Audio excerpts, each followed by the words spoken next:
प्यासी चुड़ैल की कहानी में आपका स्वागत है।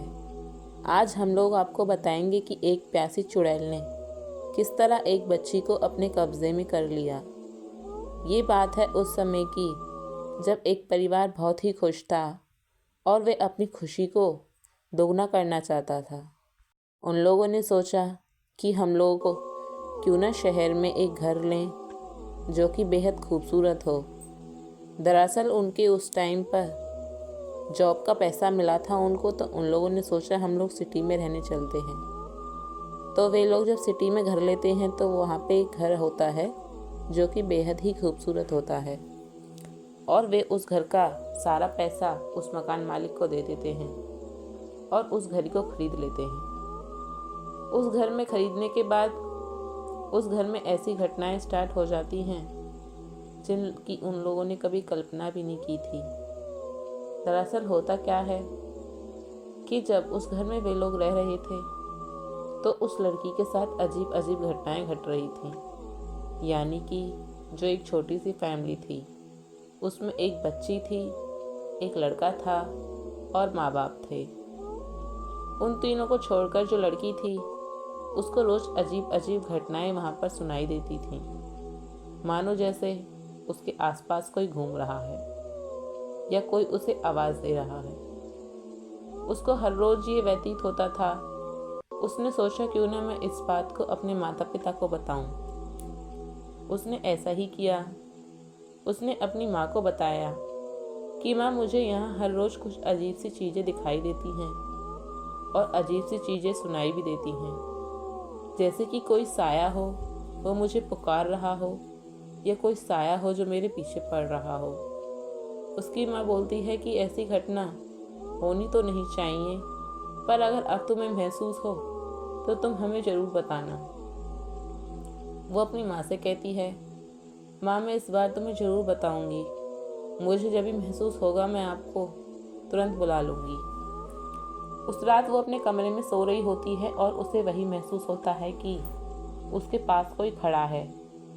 जब वो अपने बिस्तर से उठती है तो उसे ऐसा लगता है कि उसके बिस्तर के पीछे कोई खड़ा है, लेकिन डर की वजह से वो अपनी गर्दन भी घुमाना नहीं चाहती थी, क्योंकि उसे ऐसा लग रहा था कि मेरे पीछे कोई साया खड़ा है।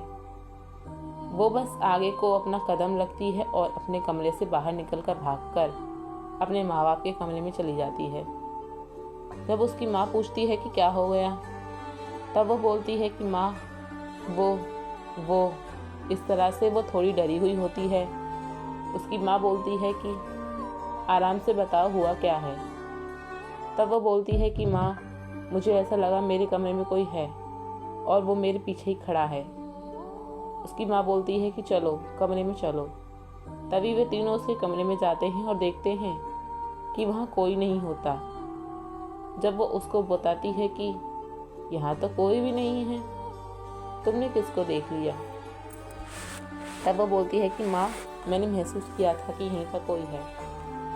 इतने ही वो लोग उसे दिलासा देते हैं कि यहाँ कोई नहीं है और उस कमरे से चले जाते हैं। जैसे ही वे लोग कमरे से जाने लगते हैं तो अचानक से कुछ ऐसी घटना घटती है जिसे देखकर अब उन लोगों को भी यकीन हो रहा था कि यहाँ कुछ सच में है। यानी कि जैसे ही वो कमरे से बाहर अपने पैर रखते हैं, अपने कदम बढ़ाते हैं, तभी दीवारों पर टंगी हुई तस्वीरें नीचे गिर जाती हैं और चारों ओर से अजीब अजीब सी आवाज़ें आनी स्टार्ट हो जाती हैं। वे सब इस चीज़ को देखकर डर जाते हैं।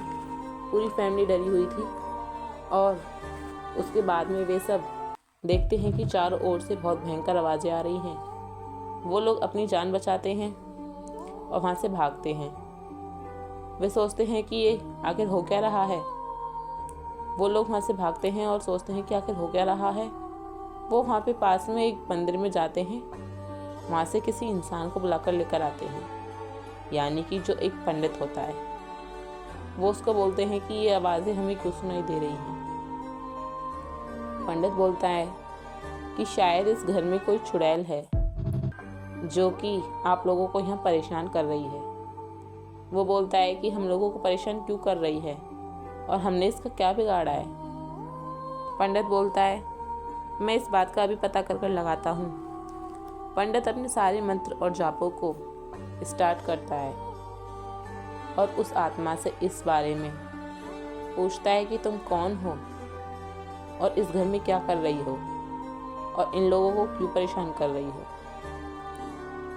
तभी वो सामने निकल कर आती है और उस पंडित से बोलती है कि ये मेरा घर है, छोड़ दो इस घर को और यहाँ से चले जाओ। पंडित बोलता है कि तेरा घर कहाँ से हुआ, तू एक आत्मा है, इस घर में अब मनुष्य रहते हैं, इस शरीर को छोड़कर चली जा, इस घर को छोड़कर चली जा यहाँ से।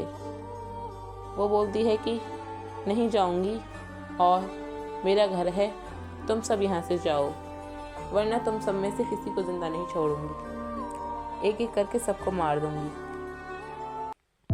अब पंडित भी डर चुका था। पंडित अपने मंत्रों का जाप करता है और उस प्रेतात्मा को अपने कब्जे में करने की कोशिश करता है। धीरे धीरे उसको अपने कब्जे में कर ही रहा होता है कि वे और ताकतवर होती चली जाती है। जब वो और ज़्यादा ताकतवर होती चली जाती है तो पंडित सबको बोलता है कि आप सब घर से बाहर जाओ। सब लोग घर से बाहर चले जाते हैं और पंडित इस तरह से मंत्र जाप करना स्टार्ट करता है कि वह आत्मा पंडित के कंट्रोल में आ जाती है और पंडित उसे एक बोतल में कैद कर लेता है। इतना करके वे वहाँ से निकल जाता है और घर वालों को बोलता है कि अब आप लोगों को कोई परेशानी नहीं होगी, मैंने उस आत्मा को अपने कब्जे में कर लिया है। घर वाले सोचते हैं कि अब हमें कोई परेशानी ना हो बस, क्योंकि वे लोग बड़े मन से उस घर में आए थे और उनके साथ ऐसी घटना घट गई उन लोगों ने सोचा भी नहीं था। उसके बाद में वहाँ से वो पंडित चला जाता है और उस घर में अब कोई आवाज़ें महसूस नहीं होती उनको। अब वो एक खुशहाल जीवन जी रहे हैं। अगर ये कहानी पसंद आई है तो आपसे एक गुजारिश है, चैनल को सब्सक्राइब जरूर करके जाएं एंड वीडियो को लाइक जरूर करके जाएं।